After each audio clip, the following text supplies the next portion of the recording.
And we are back with the fifth and the final segments of the GSMC Basketball Podcast presented by the GSMC Sports Network. And in this final segment, I'm going to be talking about a player in a specific year who I feel did not deserve an MVP over another player. Again, this is a regular season award, so I'm only going to be talking about the games in the regular season and the stats regarding the regular season. So I can't really use playoff performance to justify, the MVP. And this time, I'm actually going to be doing two players in this segment because I feel like these players, they go in hand, and one of them won the MVP in the 1 year, and then the other one won an MVP in the year after that. But I think the MVPs should have been reversed. So this is the big reason why I'm doing both of these players at the same time, and I'm talking about both of their MVP years at the same time. So the two players that I'm talking about, obviously, I mentioned that the MVPs, they were in 1998, and the other MVP was won in 1997. So the two players that I'm talking about are Michael Jordan and Karl Malone. Now, I'm not a fan of Karl Malone, and I do not condone his alleged actions off the court, and I'm not saying I am a fan of Karl Malone, but I am doing a list, and I am talking about stats, and I am talking about players to win MVPs, and, I can't really ignore Karl Malone, especially when I think that he actually deserves to win the MVP in 1998.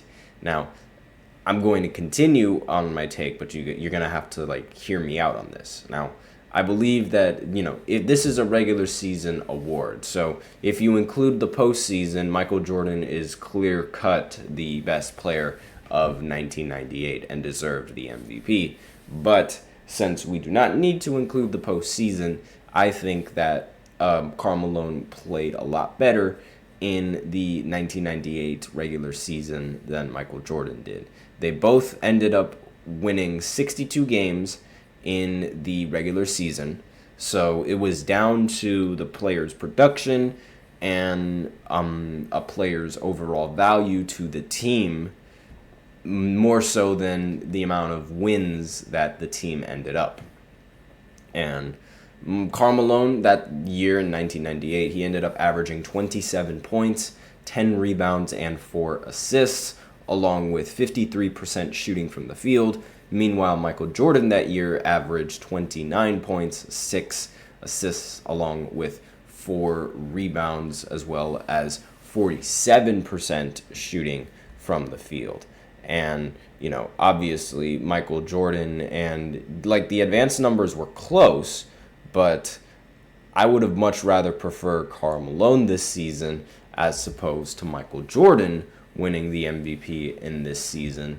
However, I flip-flopped the assists and the rebounds. Michael Jordan ended up actually getting 6 rebounds in that season as opposed to getting 6 assists. And that's my bad. But again, I would much rather have Karl Malone's averages than Michael Jordan's averages. And, especially considering how Karl Malone, he was averaging the same amount of assists that season as MJ, and MJ is a guard. That's kind of disappointing.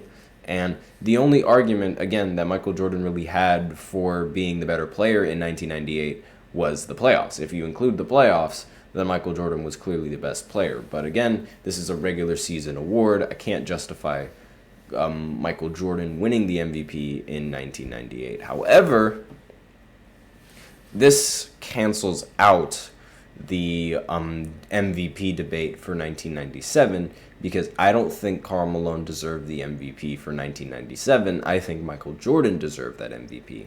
So the debate sort of cancels out when Karl Malone, he ends up winning in 97, and then Michael Jordan wins the year after. So when you talk about players getting robbed of winning MVPs, Karl Malone winning MVP over Michael Jordan pops up a lot in this conversation. And, a lot of people say it's for a good reason. I don't think it really is for a good reason because it was really close, especially, especially when you consider this year and how the MVP race was close this year. It was really close in 97. So I don't see why a lot of people bring up this particular MVP as the MVP that Michael Jordan definitely blatantly deserved. Because Karl Malone, he averaged 27, 10, and 5 on 55% shooting for a 64-win Jazz team, yeah. And Michael Jordan ended up averaging 29, 6, and 4 on 48% shooting, as well as 37% shooting from 3. And the advanced stats in that season were also rather close. Like, it was also like, it wasn't like Michael Jordan was blatantly beating the Karl Malone in the advanced stats category, because it was still pretty close. And the Bulls, they ended up winning 69 games in this season as opposed to the Jazz winning 64 games. So that was that's another argument and another reason as to why Michael Jordan sort of deserved the MVP this season as opposed to Karl Malone winning the MVP in this season. And you could argue that Karl Malone ended up playing in a tougher conference, but at the end of the day, we know that Michael Jordan was the best player in the 90s, so it makes total sense that he should have won the MVP in 97. Like I said, the advanced stats were rather close, but I would have preferred MJ's season as opposed to Karl Malone's season. And, again, if I was voting in 1997, I would have voted for MJ. But if I was also a voter in 1998, I would have voted for Karl Malone. But they ended up winning the MVP in 97 or 98 eventually. So it's not like either one of them. It's not like one of them didn't come away with an MVP. But so it cancels out at the end of the day. But let me know in the comments what you guys think of this MVP. Do you think that maybe somebody else would have rather had the MVP? Do you think that that the years that they won the MVP are just fine? Do you think that I'm just talking nonsense? Let me know in the comments. That's all I have for you today on this segment. Thank you so much for tuning in to the GSMC Basketball Podcast presented by the GSMC Sports Network. Your support means a lot to us. So remember to subscribe to the show, leave a positive review. It really does make a difference. We invite you to follow us on Facebook, Twitter, TikTok, and Instagram. If you really want to get your comment or question noticed or on the show, just go ahead and use Super Chat to get your voices heard and get your comment out there. And whether you have a hot take, a burning question, or you're just dying to say something, we're all ears. And if you want your question to be heard, if you want your comment to be mentioned on the show, just click Super Chat. If Super Chat isn't really your thing, you can also use the link displayed below the ticker or the link in the description, GSMCpodcast.net. That also works. You can put in a comment and a donation, and it'll definitely get mentioned on the show. And thank you so much for the support that you guys give us.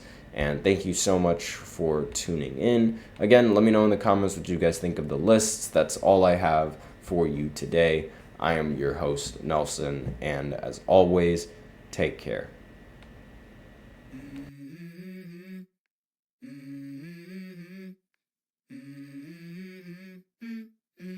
Let's go. I wake up to a little bit of drool on my pillow, feel like it's gonna be a bad day. Yeah, I'm tired of shit, and the coffee ain't hit yet, damn, ain't that great. I don't wanna go